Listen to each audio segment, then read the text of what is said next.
आज के वीडियो में आप सभी का स्वागत है। आज के वीडियो में जो प्रश्न है ये सभी बोर्ड परीक्षाओं के लिए बेहद महत्वपूर्ण है। प्रश्न देखिए क्या है, यदि दो समरूप त्रिभुजों के क्षेत्रफल बराबर हों तो सिद्ध कीजिए कि वे त्रिभुज सर्वांगसम होते हैं। ठीक है, तो पहले क्या करते हैं, दो त्रिभुज हम ले लेते हैं। ठीक है, एक त्रिभुज आपका ABC लेना और दूसरा त्रिभुज जो है PQR ले लेते हैं। ठीक है, ये प्रश्न में देखिए क्या दिया हुआ है, जो दो त्रिभुज हैं वो समरूप हैं और उनके क्षेत्रफल जो हैं बराबर दिए हुए हैं। ठीक है, तो पहले लिख लेते हैं क्या,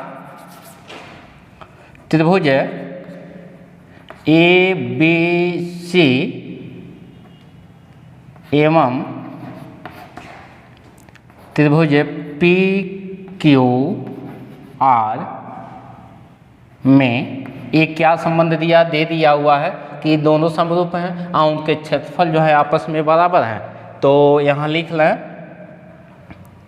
त्रिभुज ABC क्या है, समरूप हैं, दिया हुआ प्रश्न में, और किसके, त्रिभुज PQR के। ठीक, और दूसरा कंडीशन क्षेत्रफल बराबर है, तो इसको भी लिखें, तो लिखें त्रिभुज ABC का क्षेत्रफल बराबर त्रिभुज PQR का क्षेत्रफल। ठीक है, अब जरा देखिए ये PQR के क्षेत्रफल को यदि हम इधर ट्रांसफर करें बाएं तरफ तो ये इधर आएगा तो हर में जाएगा। ठीक है, तो यहाँ से हम इसको लिख सकते हैं त्रिभुज ABC का क्षेत्रफल बटा करें त्रिभुज PQR का क्षेत्रफल, और इसको इधर से लाएं तो इधर क्या बचा आपका 1, इसको हम क्या कहते हैं, इक्वेशन नंबर 1 कर लेते हैं। ठीक है, अब प्रश्न को फिर से देखिए, ये दोनों त्रिभुज जो हैं ये समरूप है, ये प्रश्न में दिया है। तो आप जानते हैं, ध्यान दीजिएगा कि यदि दो त्रिभुज समरूप हैं तो उनके क्षेत्रफलों का अनुपात उनके संगत भुजाओं के वर्गों के अनुपात के बराबर होता है। ठीक, और हमें सिद्ध करना कि सर्वांगसम, तो यदि दो त्रिभुज सर्वांगसम हैं तो उनकी संगत भुजाएं होंगी आपस में क्या, बराबर। ठीक है, तो हमें इन दोनों त्रिभुजों के संगत भुजाओं को आपस में बराबर कर देना है। ठीक है, और चलेंगे कहाँ से, समरूपता की कंडीशन से। तो यहाँ लिखें दो समरूप त्रिभुजों के क्षेत्रफलों का अनुपात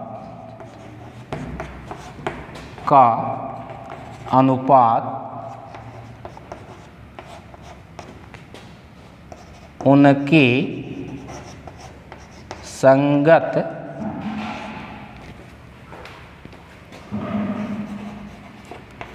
भुजाओं के वर्गों के अनुपात के बराबर होता है।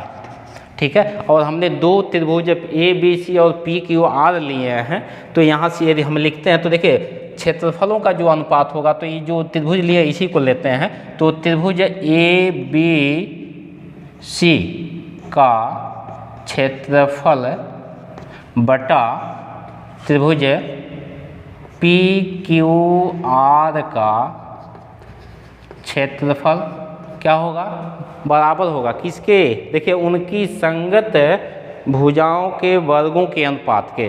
तो देखिए ये दोनों समरूप हैं, तो AB के संगत भुजा आपका PQ होगा, BC के संगत आपका QR होगा और AC के संगत PR होगा। ठीक है, तो संगत भुजाओं के वर्गों के अनुपात के बराबर, तो AB के संगत तो ये आपका हो जाएगा AB square by PQ square.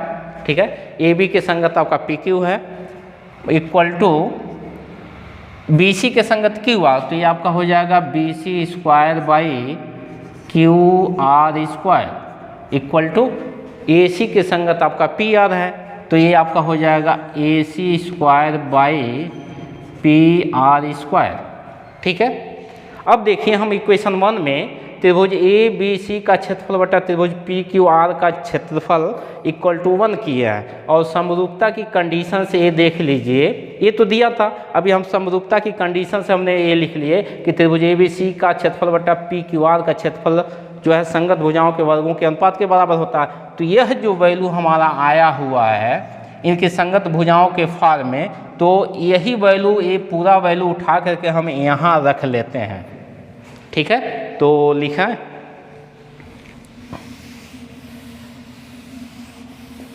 चलिए सर, ये वैल्यू आप क्षेत्र त्रिभुज के क्षेत्रफलों के अनुपात का ये पूरा वैल्यू हम इस समीकरण नंबर 1 में लिख लेते हैं। तो यहाँ लिखिएगा समीकरण 1 से रख रहे ये पूरा वैल्यू देखिए ये आया हुआ है संगत भुजाओं के वर्गों के अनुपात में। तो यहाँ से लिखे हम A B square by P Q square is equal to B C square by Q R square is equal to, ये देखिए A C square by P R square, और समीकरण 1 में आपका दाएं तरफ 1 है, तो ये आपका हो गया इक्वल टू 1।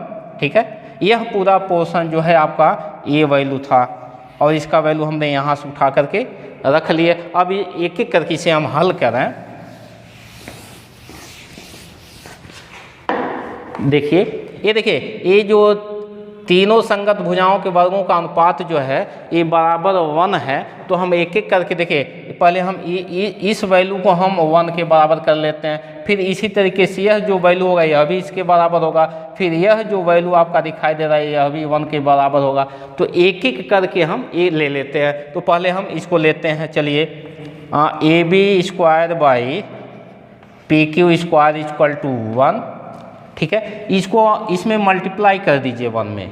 ठीक है, तो ये आपका हो जाएगा A B square by P Q square sorry इधर आगे लिखते हैं इसके, तो ये आपका हो जाएगा मल्टीप्लाई करके लिखा है, तो ये आपका हो गया ए बी स्क्वायर 1 में पी क्यू स्क्वायर मल्टीप्लाई करें तो यह होगा पी क्यू स्क्वायर, दोनों तरफ वर्ग है, वर्ग को हम हटा लें तो ये आपका हो जाएगा A B equal to P Q.